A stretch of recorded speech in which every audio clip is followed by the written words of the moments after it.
नमस्कार, मैं जितेंद्र जैन और आप देख रहे हैं खबर समय जगत। आइए नजर डालते हैं आज की कुछ ताजा तरीन खबरों। नसरुल्लागंज प्रदेश के मुखिया शिवराज सिंह चौहान की मंशानुसार नसरुल्लागंज अंतर्गत ग्राम पंचायत गिल्लौर में आने वाले ग्राम मनासा को आदर्श ग्राम बनाने की कवायद शुरू हो चुकी है, जिसमें आदिवासी ग्राम को किस प्रकार से सुंदर और सुविधाजनक बनाया जा सके, इसके लिए लगातार मॉनिटरिंग की जा रही है, जिसमें कई विकास कार्य होना बताया जा रहा है, जैसे ग्रामीणों के लिए अच्छे आवास, सड़क नाली निर्माण, नदी घाट का सौंदर्यीकरण, बच्चों के लिए खेल मैदान, स्वच्छ पेयजल व्यवस्था, हाई मास्क लैंप व लाइट की उत्तम व्यवस्था, बच्चों को अच्छी शिक्षा के लिए स्कूल में स्मार्ट क्लास, उचित बैठक व्यवस्था के साथ अन्य योजनाएं इस छोटे से आदिवासी गांव को आदर्श ग्राम बनाने की मशक्कत शुरू हो चुकी है।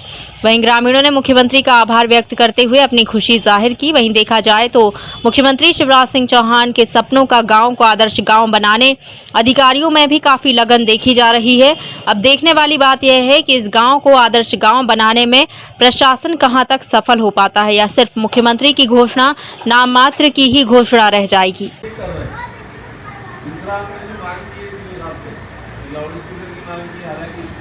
गाँव का जो है शिवराज सिंह जी ने बहुत कुछ घोषणा करके गए थे, जैसे पुल का है, घाट का है, झुग्गी है, उसमें सबका है विकास है।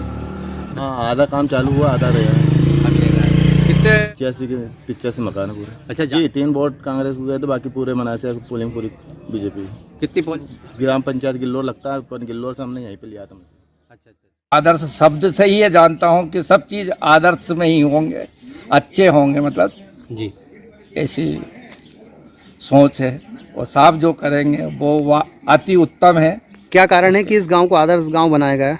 इस गांव साहब को आज जब पहले साल चुनाव लड़ने की उनने कोशिश की, तभी से उनके साथ है। उनके अथक प्रयास से बहुत से काम यहाँ हुए, जो बताऊं तो कई समय लगे, इसलिए मैं ज़्यादा समय ना लेते हुए। कितने वोटर होंगे इस ग्राम में? इस ग्राम में हैं 350 वोटर। 350 वोटर है। क्या जनसंख्या होगी पूरे गांव की? 700 करीब। 700 के करीब। अच्छा, ये बताइए कि मुख्यमंत्री जी ने जैसे ये घोषणा करी तो किस पे, मतलब क्या सोच के, जिस पर कारण क्या रहा इसका कि उन्होंने जैसे कितने वोट मिलते हैं उनको यहाँ से? यहाँ से सब 100% वोट उनको मिलते हैं, बीजेपी बीजेपी को वोट मिलते। तो क्या क्या गांव में विकास करेंगे, मतलब योजना में क्या क्या है? योजना में साहब यहाँ के बहुत सारे, एक नदी है उसके स्टाफ डैम वगैरह, और नदी का पुलिया है, उस पर गोरखपुर गिल्लौर मार्ग पर बीच में नदी आती है, उसका पुलिया है। घाट बनने का है, घाट में पिचिंग होने का है, और सब पुराने टपरिया में रहते हैं सारे को ये प्रधानमंत्री PM आवास जो है वो सबको दिलाएंगे। उसके साथ और क्या क्या विकास है? उसके साथ में ये क्या विकास के कार्य किए जाएंगे? कि जहाँ तक ड्रीम प्रोजेक्ट है या कोई मॉडल विलेज बनाना है तो एक समग्र विकास की तरफ हम लोग जाते हैं, और वही माननीय मुख्यमंत्री महोदय का सोच है। उसमें हम लोग सब मिलके, उसमें हमारे सारे विभाग हैं वो सब मिलके काम कर रहे हैं।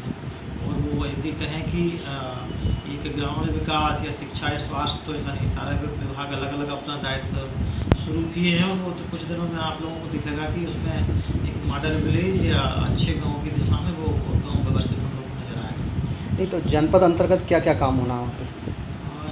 जनपद की कहें या हम सारे विभागों कहें तो अलग अलग है। जैसे पिछली बार माननीय मुख्यमंत्री महोदय आए थे तो गाँव वालों ने कुछ मांग रखी थी, और माननीय मुख्यमंत्री महोदय ने वो सब स्वीकृति भी दी है अलग अलग विभागों से, जो अलग कुछ विभागों ने वहाँ पे काम भी शुरू किए हैं।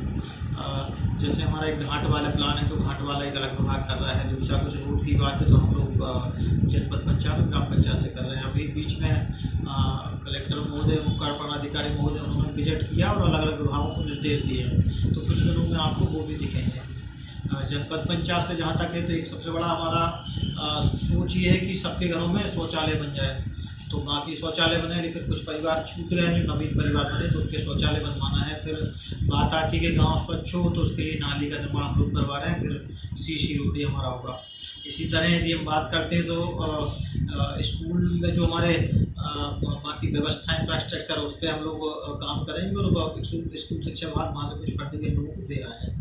आंगनबाड़ी हम लोग एक मॉडर्न बनाएंगे जो अलग अलग एक पूरे उसमें सारी व्यवस्था हो, बच्चों को खेलने के संसाधन हो, तो वो उसमें हम लोग करवाएंगे। वृक्षारोपण एक हमारा चूँकि वर्षा काल चल रहा है, सभी जगह करवा रहे हैं, तो मनासा में भी वृक्षारोपण के वृहद का हमारा प्लान है, जो अलग सड़कों के अलावा जो शासकीय और निजी जगह पे भी लगाएंगे। सर आवास को लेके जैसे किस प्रकार की योजनाएं बनाई जा रही है?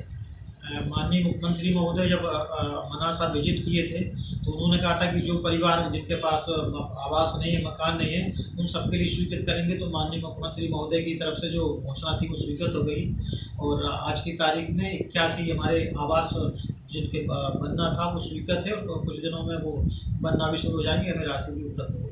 तो इसके लिए कोई नया एक प्रोजेक्ट रहेगा कि जहाँ मकान उनके बने हैं वहीं पे बनाया जाएगा? नहीं तो जानकारी भी होगी आ रहा था कि बिल्कुल एक लेवल में मकान बनाए जाएंगे, खूबसूरती बढ़ाने के लिए, ऐसा कुछ है क्या?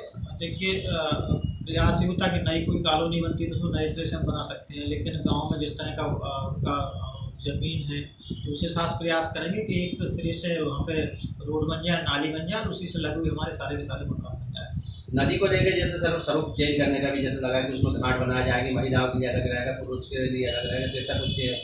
नदी के स्वरूप कोई चेंज नहीं करेंगे, लेकिन नदी पे घाट की आवश्यकता है तो वो माननीय मुख्यमंत्री महोदय ने कहा है और वो स्वीकृति हो रही है। दूसरा वहाँ पे घाट कटिंग की बात आ रही है तो घाट कटिंग भी उसमें शामिल है, वो भी उसमें कराया है। ठीक सर। खबर समय जगत के लिए नसरुल्लागंज से हेमंत वैष्णव की report. Latest news, subscribe to our channel and press the bell icon.